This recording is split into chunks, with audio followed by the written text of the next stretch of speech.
Chers collègues, les messages qui nous remontent le prouvent abondamment. Tu ne comprends plus rien. Les informations que tu reçois sont contradictoires et il t'est difficile de te faire une opinion. Cette vidéo est faite pour t'aider à t'y retrouver. L'avenant 8 crée le contrat d'accès aux soins. Voyons son impact en pratique. D'abord la situation actuelle. En rouge, tes honoraires remboursés Sécu niveau 100. En vert, tes dépassements niveau 60, se décomposant en 30 à la charge du patient et 30 à la charge des complémentaires. Honoraires totaux 160. Les signataires mettent en avant deux caractéristiques du contrat d'accès aux soins pour t'induire en erreur.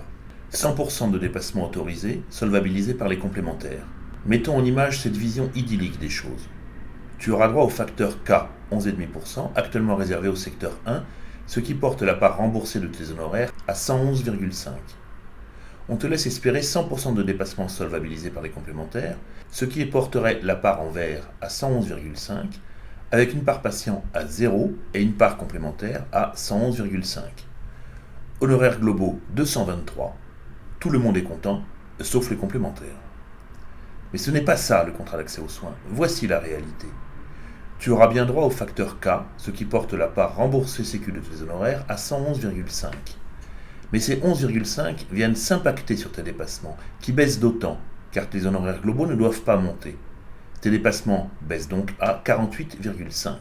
Les complémentaires n'ont pris aucun engagement. Elles continuent d'en prendre en charge la moitié, soit 24,25, et le patient l'autre moitié, soit 24,25. Pour toi, rien ne change ? Si. Tes honoraires sont bloqués à leur niveau 2012. Si ton taux de dépassement était à 60, tu auras un plafond à 60.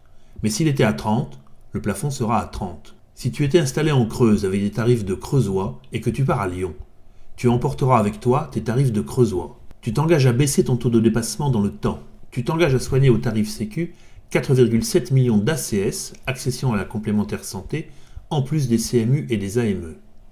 Si tu démarres une activité nouvelle pour toi, dont la prise en charge Sécu est mauvaise, le rachis par exemple. Si ta prime d'assurance augmente vertigineusement à l'approche de la retraite, comme c'est souvent le cas. Si tu améliores ta technique opératoire en utilisant du matériel dont la prise en charge Sécu est nulle, la technique closure pour les varices par exemple, tu auras perdu dans tous ces cas ta capacité d'adaptation tarifaire. Tu es ligoté à des tarifs qui ne bougent jamais, comme les secteurs 1 le sont depuis 20 ans. Le contrat d'accès aux soins est un nouveau secteur 1. Un grand gagnant, la mutualité dont la participation baisse. Où vont-ils mettre leur argent ? Une petite part sur le tarif du secteur 1 des médecins généralistes, non pas en complément de la Sécu, mais à sa place.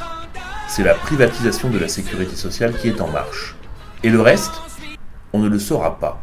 La ministre vient de donner à la mutualité le droit à l'opacité des comptes. Écoute ce qu'elle a dit au 40e congrès de la mutualité française. Également le cas du report d'un an de l'obligation de publication des frais de gestion pour les complémentaires, dont nous connaissons les difficultés qu'elle créait pour vous. Cette année sera mise à profit pour engager une réflexion sur le périmètre des frais de gestion. La ministre a fait à ce congrès un deuxième cadeau à la mutualité. Les centres de santé mutualistes sont fortement ancrés dans certains de nos territoires, dont ils constituent un élément structurant de l'accès aux soins. Pour de nombreux Français, ils représentent d'ailleurs une alternative au dépassement d'honoraires. Toutefois, ces structures sont confrontées aujourd'hui à d'importantes difficultés financières. Parce qu'elles garantissent un accès effectif aux soins, il nous faut donc sécuriser le financement. C'est pour cela que j'ai diligenté une mission pour assurer la pérennité des centres de santé. Au tarif Sécu, les centres mutualistes sont déficitaires. Ils réclament des sous. On va aider ces vertueuses structures par l'impôt solidaire. Au tarif Sécu chirurgien, tu es déficitaire. Tu réclames des sous. Tu n'es qu'un vénal mercenaire. On va te sanctionner à grands coups d'avenant 8. Car peut-être les crois-tu lorsqu'ils te disent que tu pourras rester dans le vert paradis du secteur 2 chirurgical. En effet, tu le peux. Mais attention, aucune augmentation de la CCAM, il y en aura peut-être un jour, ne sera répercutée sur le secteur 2. Les mutuelles sont en train de se faire voter une loi pour ne plus rembourser les compléments d'honoraires en secteur 2. À l'affichage aujourd'hui, le dépassement autorisé avant sanction est de 150%. Mais l'assurance maladie proclame déjà que ce plafond sera de 100% dans un an et baissera encore d'ici la fin de la convention. La ministre ne dit pas autre chose.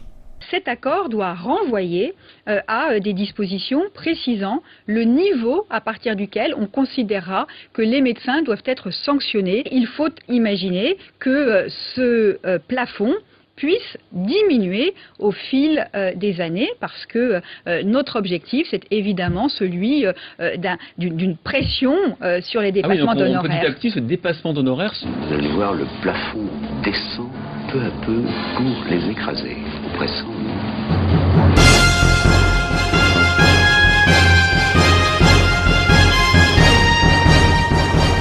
Vas-y, le plafond se rétrécit, Angela, sur toi, tu as vu? Il faut pas qu'elle s'écrase. Il faut que t'en ouvres. Il faut que t'en ouvres une.